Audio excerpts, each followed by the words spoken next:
Bueno, y cuando hablamos de un cliente resuelto, lo que estamos hablando son las características que tiene es el ritmo rápido y exige acción, demuestra autoridad, los intereses le interesan los resultados, su palabra vale, eh, cómo tratarlo a este cliente es fundamental.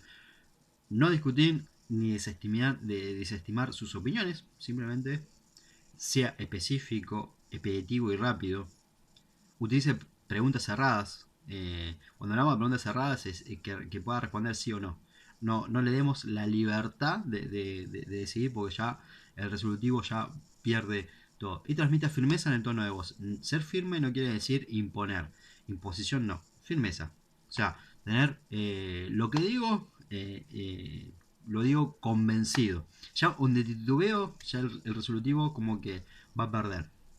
Cuando hablamos del cliente conversador, y este creo que es el que más nos gusta a todos en particular, la característica que tiene, posee una comunicación fluida, le resulta difícil focalizarse en el problema, su comunicación suele ser desordenada, es una característica general, el conversador por lo general es sumamente hablador, sabe de todo y tiene una solución para todo.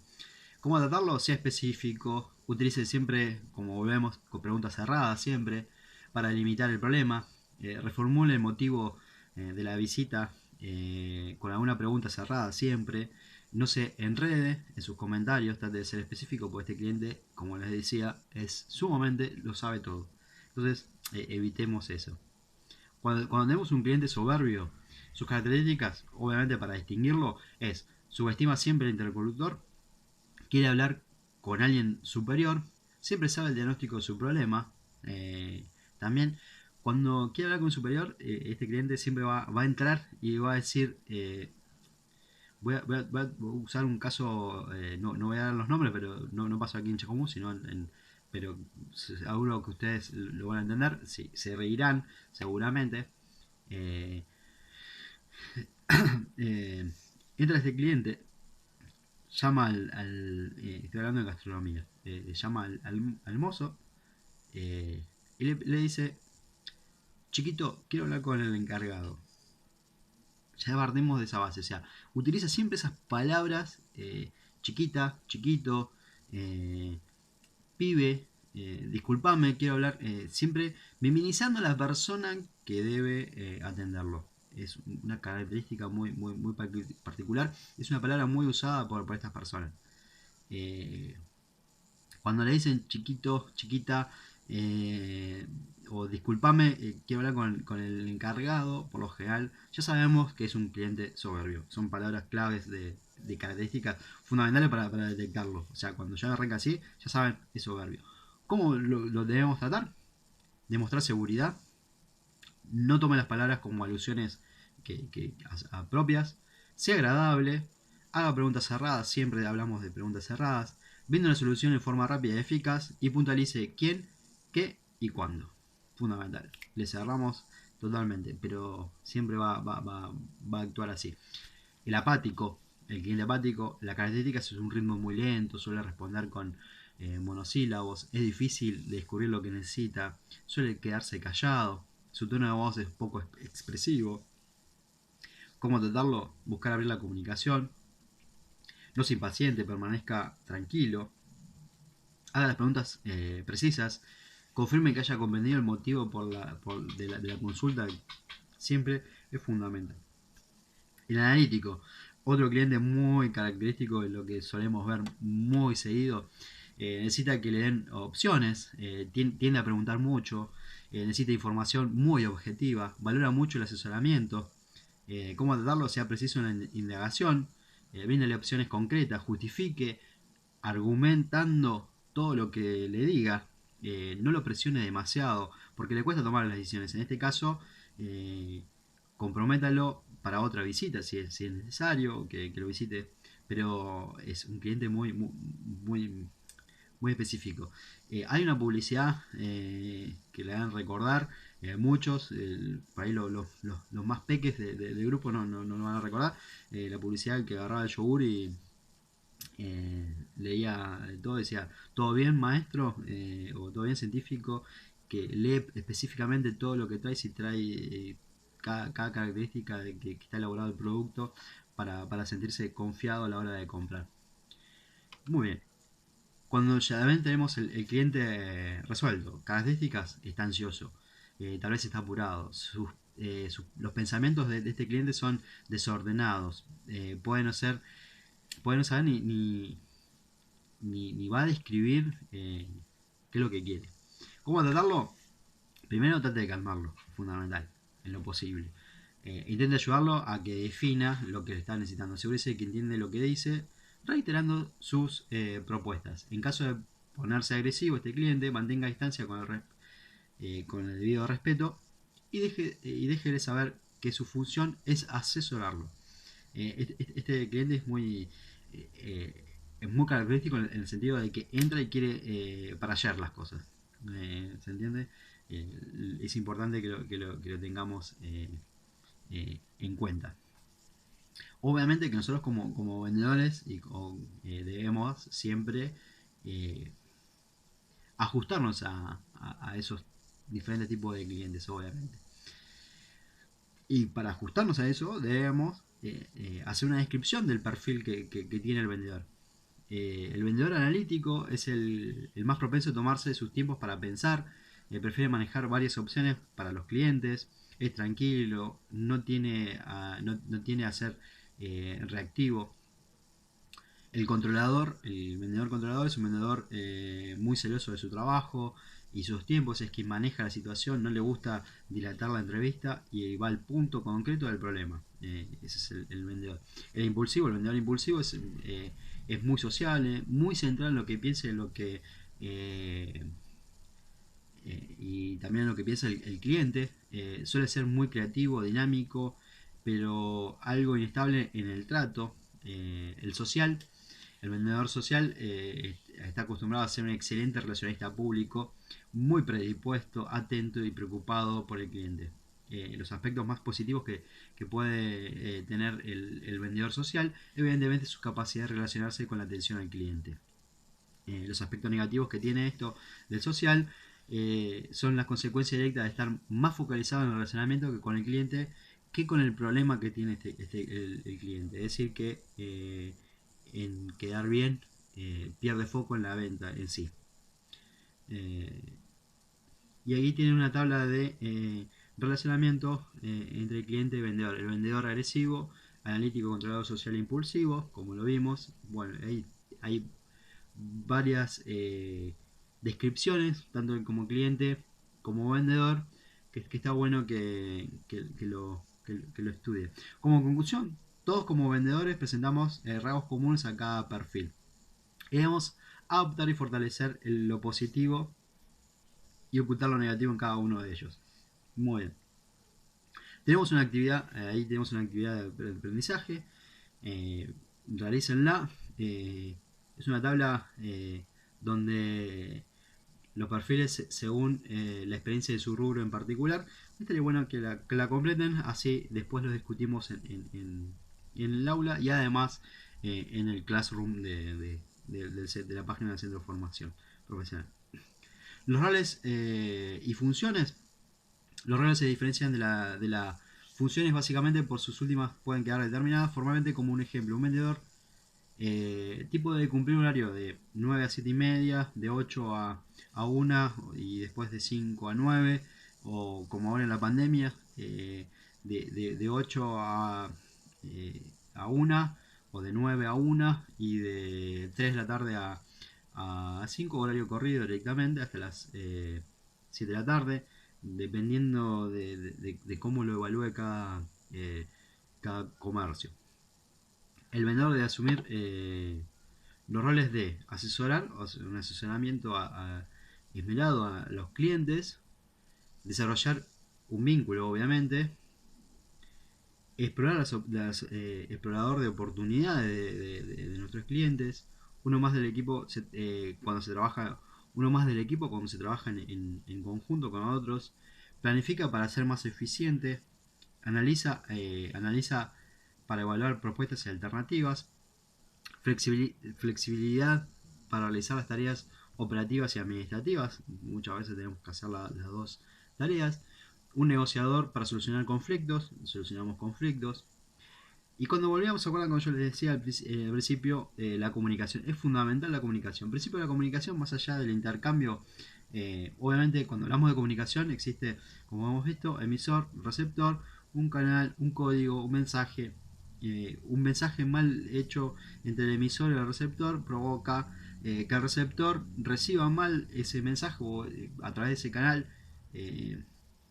y por ende va a responder lo que entendió. Si nosotros fuimos como emisores, fuimos muy buenos. Obviamente cambian los roles automáticamente.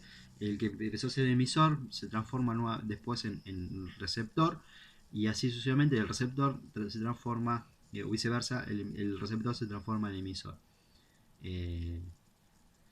También existe la comunicación gestual, que es muy importante también, por eso volvíamos a lo mismo, no solamente a las miradas, lo que hagamos con nuestra cara, con nuestras manos, es fundamental.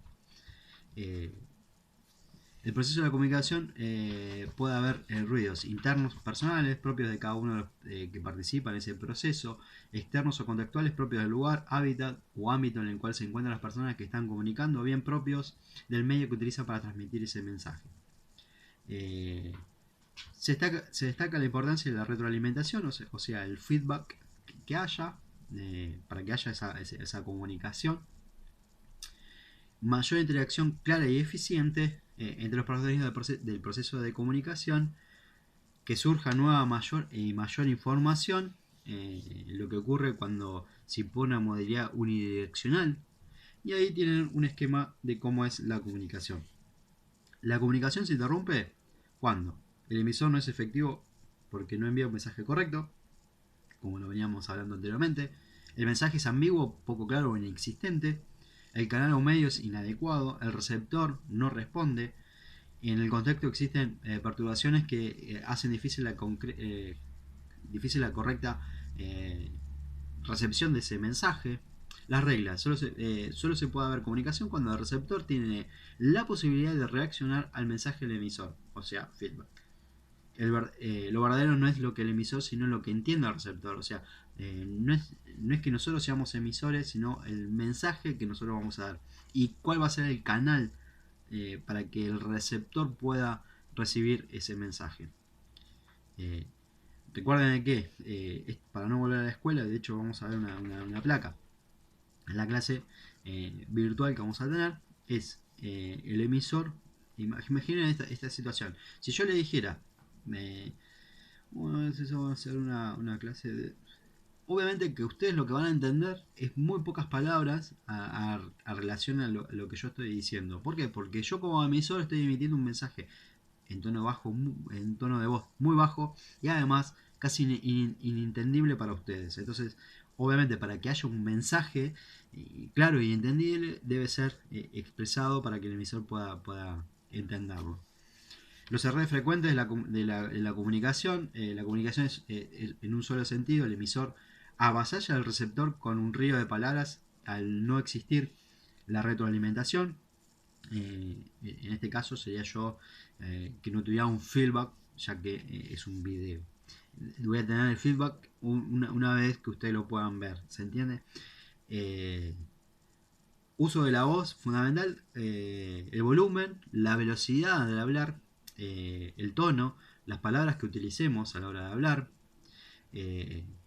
Para alcanzar nuestros objetivos de interesar al cliente, debemos evitar la monotonía, dar claridad a las frases, demostrar interés por el otro, inspirar credibilidad y confianza, obviamente, intentar mejorar las relaciones personales. No todos los clientes poseen el mismo ritmo y velocidad de comunicación. Comience con un ritmo entusiasta que contagie energía y permita que se comprenda el mensaje, pero sin apurarse demasiado, ya que puede generar una percepción negativa de nuestros clientes. Una vez que escuche lo que ese cliente necesita, eh, adáptese a ese ritmo que tiene y la velocidad que tiene el cliente. El tono de voz, debemos utilizar un tono de voz refleja la actitud que tenemos nosotros hacia la otra persona. De esta manera, lo fundamental es qué estado de ánimo tenemos y la disposición para atenderlos o solucionar su problema. Imagínense en esta situación que ustedes me digan, mire, profe, eh, eh, yo no puedo imprimir el módulo por X razón. Y yo digo, bueno, si no tenés el módulo no podés participar. Indudablemente, la disposición que tengo a tratar de solucionar su problema es indudablemente nula. ¿Se entiende? Ahora, si ustedes me dicen lo mismo, volvemos a la misma frase. Ustedes me dicen, mire, profe, yo no puedo sacar el módulo para las clases. Yo digo, bueno, no te preocupes, veamos la forma eh, de que lo podemos llegar te lo puedo llegar a hacer, te lo imprimo yo en mi casa o lo pago, después te lo alcanzo en tu casa o un otro compañero te lo puede alcanzar. Estoy tratando de solucionarte el problema. Estoy tratando de atenderte, estoy escuchando tu problema y tratando de solucionar ese problema, ¿se entiende? El hecho de decir, bueno, es tu problema, no sé, manejalo. ¿Se entiende? Hay maneras y maneras de comunicar, obviamente. Eh, las expresiones también en la cara, es fundamental. Empatizar, cuando hablamos de empatizar, no es una palabra muy común y recontra realizada o recontra escuchada en esto de la pandemia. Empatizar con el otro, empatizar. Cuando hablamos de empatizar, hablamos de empatizar realmente con las personas. Eh, eh, Así como también nosotros, así como el cliente también tiene que empatizar con nosotros también tenemos que empatizar con nuestros clientes. No es una palabra muy usada en esta época. Eh, la comunicación efectiva, la comunicación es un punto central en esta etapa. No solo nos referimos a leer, sino a escuchar y el lenguaje no verbal. La indignación es la búsqueda de información para la detección de esas necesidades que tienen o intereses o insatisfacciones que tienen nuestros clientes. Usted o deberíamos preguntarnos en el comportamiento es indispensable para que usted pueda identificar esas necesidades, desarrollarlas y demostrar que su producto o servicio las puede satisfacer. Preguntas de diagnóstico o PD, también conocidas, por eso lo tienen, son aquellas que permiten conocer la situación general del cliente, construir un perfil del mismo, orientar a ese cliente en la posterior realización de las preguntas para identificar esas necesidades. Eh, Algunas preguntas como tienen en el módulo, por favor me comenta para qué va a utilizar la laptop, cuánto está dispuesto a gastar, su esposa suele usar vestidos, así adecuamos el tipo de calzado, usted tiene wifi, alguna vez anduvo en patines, actualmente duerme en un colchón duro o blando, cuánto consume llamadas al exterior. ¿Se entiende? Son preguntas que nos van a ayudar a entender y a comprender a nuestros clientes. Preguntas de necesidad PN nos permite reconocer los problemas como consecuencia de necesidades insatisfechas actuales o futuras. El propósito principal de este es preguntar, es conocer las necesidades reales que tiene ese cliente para poder brindarle esas soluciones. Para formular las preguntas de necesidad o PN en forma eficiente, es necesario contar con la información previa brindada por las preguntas de diagnóstico. Vamos a nombrar algunas. ¿Por qué prefiere más memoria? ¿Cuál es el rendimiento que espera? ¿Por qué resulta tan importante el diseño? ¿Por qué tiene alguna preferencia de modelo? ¿Usted la quiere para correr en todo terreno? ¿Qué le pareció el modelo anterior? ¿Qué espera de este producto? Y vamos a ver un ejemplo. Ahí en el módulo tiene un ejemplo.